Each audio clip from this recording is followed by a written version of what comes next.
Excellent. Thank you very much for the opportunity to speak today. I'll present some work that I've been working on for a little bit, and also a component of my PhD. Also acknowledge that my co-authors, some may be in the audience as we speak. Okay, just some background to thinning operations in South Africa. We practice thinning from below, which means we remove the inferior poor quality trees, and try and maintain some form of spacing regularity between the trees for ensuring that we have good growth. These are costly and often need thinnings being delayed or often not done, because you can think, especially in the first thinning, with the marginal size trees and poor form. There's limited availability of contractors or harvesting teams that can do this effectively. It's a very low productivity operation, so often not the desired group of people that you would want to have work on these sites or in these operations. We know that mechanization is increasing, and we have to, of course, be cognizant of that and how we can apply these mechanized solutions to these problems. We also know normally that in order to get these thinnings done quickly, we often apply a row thinning, which leads to indiscriminate removal of trees on a row, and then very little selective thinning of the poor form drug trees, or to try and maintain some form of stand regularity or stand spacing, especially on the rows, and can often lead to a bit of an overthinning. There's a need to find a cost-effective solution to deal with these operations, obviously, since all the problems posed before this. So the aim of the study was to determine overall systems productivity of this little combi machine, the Malwa 560C, very neat, small little machine, in pine first thinning, pine sort of first thinnings under typical commercial forestry plantation conditions. It's a nice aerial view Bruce took of another site where we did a thinning trial. Beautiful sort of mosaic of trees and grass and water. The study site was on the York Timber Holdings Limited Highveld plantation, up on the Eswatini border, at a place called Jessibel. It was on a pine saw timber working circle with Pinus patula as the predominant species, working on roughly a 25-year rotation with thinnings at 8 and 15 years. This area is predominantly flat or relatively flat, so ideal for the application of cut to length mechanized systems, or cut to length mechanized systems, excuse me. Malwa was a combination machine. In other words, it has a forward and a harvester. You convert the machine between the two functions. You put a harvesting head on and you take the bunk off, and then you take the harvesting head off and you put the bunk back on. It's ideal for small sized trees.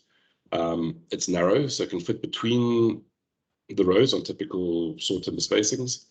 And the biggest benefit is that there's potential for no row removals. So you can do a pure selective thinning with a mechanized system on these sites. Looking at the work procedure for the harvesters, the site was divided into blocks of 4 tree rows. The harvester traveled between the second and the third row, and then harvested on either side of that row, moving through the stand. All the trees in the corridors were numbered and measured. We had 7 corridors in total for the harvesting. All elements of time including delays. And the harvester produced 2 log assortments: short saw log because of the size of the trees, and then obviously anything that couldn't fit within the saw log spec was cut to pulpwood. There were 305 trees measured. Some of the trees were not merchantable, so that excluded a few. So 248 trees in total were used in the study. Looking at the forwarding, the same 4 blocks, or same 7 blocks used with an extra 6 corridors just to increase the sample size. The forwarding obviously commenced after harvesting, so the harvester done all its harvesting component done all its work. The machine was then converted to a forwarder. Both the assortments were extracted at the same time. You'll see from a picture just now that there's 2 bunks, so the Malwa could load an assortment on each bunk.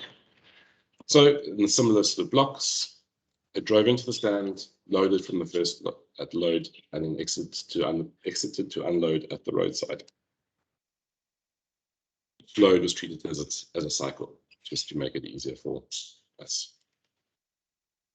And in order to determine what the timber volume at the roadside was, we had them all the log dimensions recorded at roadside by the company specific log tally and tally team. An interesting Not really interesting, but a phenomenon that we had was there was a lot of useful fiber left in the stand after extraction to roadside. You could think that if you're dealing with poor form trees, small trees, that you would have some timber that would remain behind.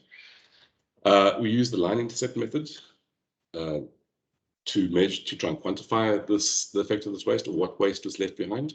You basically lay out a triangle or lines throughout the stand, and then you measure every log diameter that the line intercepts. We use the cutoff of 8 centimeters as diameter as the cutoff. And this was determined the balance between what was enumerated for the time study and the volume being tallied at the roadside, because we found that there was a little bit of a difference there. Volume in the stand would obviously influence the productivity, because there was volume that wasn't harvested, or was harvested but was not extracted. To adjust the volume, and we use this to adjust the harvested volume and influence the harvester productivity. Looking at systems performance, individual machine functions in this case were not deployed at the same time when they operate in sequence. So you had to have the harvesting done, and then you could put the forwarder down to extract the timber. So if you wanted to work out the systems performance productivity for this particular machine, you couldn't really take the two productivities of the individual machines and assume that the sum of that would be what you'd assume as the productivity.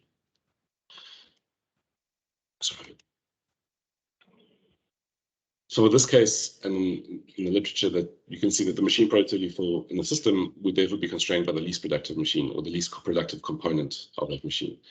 And you calculate the time allocation in the system, in time allocation for this in the system's hour. So what component of the system's hour would the machine component or machine function be doing?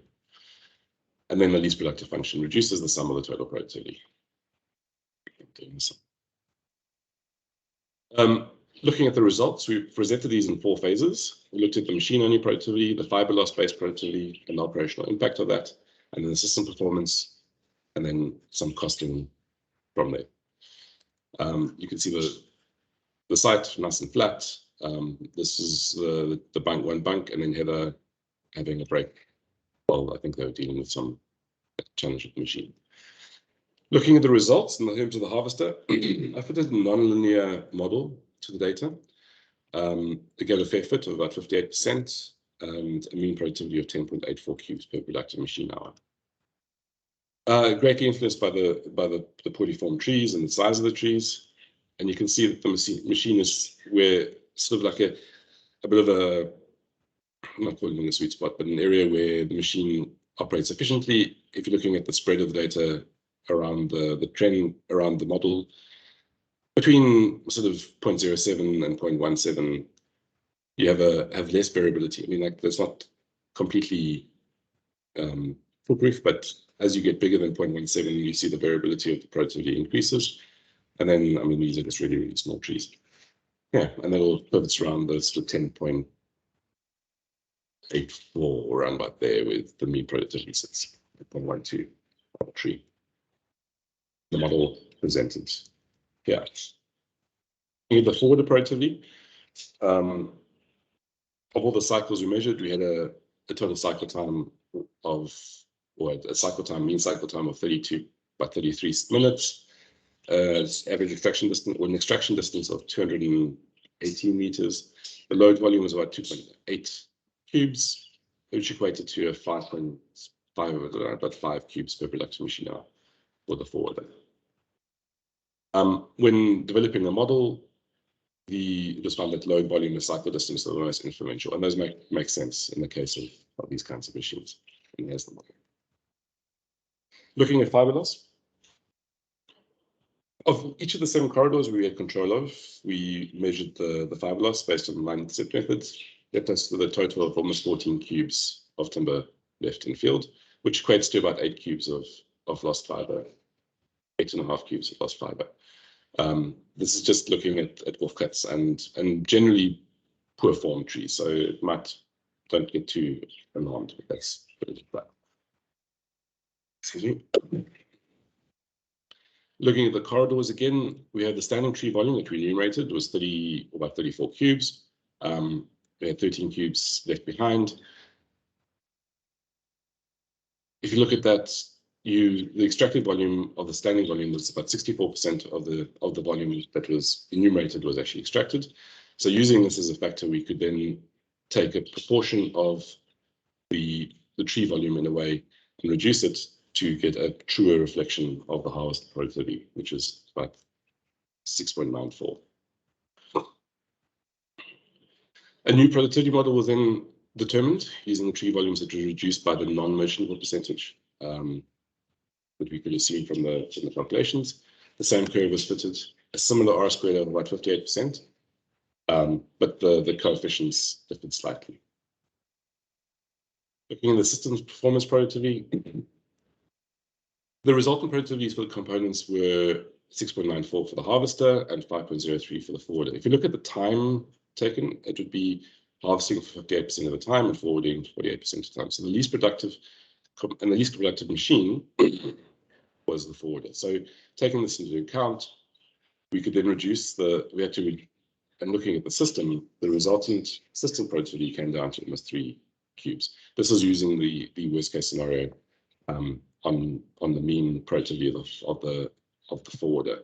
If you look at how the range of the data, this increases more because the forwarder can produce a lot more, but on the sample size we had. So you're reducing the total volume which you apply, the total productivity which is based on the harvester by the proportion of the forwarding component. Looking at the machine costing, the overall running cost of the machine worked out to $46 or $47 per productive machine hour, and this morning's rand dollar exchange 716, and then the cost per cube of about 10, which is about 150 rand a cube. This is excluding operator costs, just pure machine costs based on the data that we had. Obviously, these are driven by high capital costs and the relatively low productivity experienced by harvesting and extraction of these low quality trees.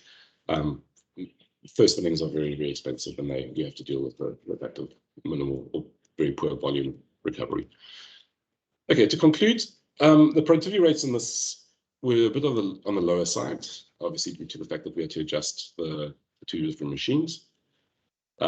There's a different evidence of the sweet spot where the machine works effectively, and that fits quite nicely within what one would expect for fine first thinnings. Including the fiber loss element was important for the study. It gave us a bit of insight into what was happening with the tree volumes and where we were losing out.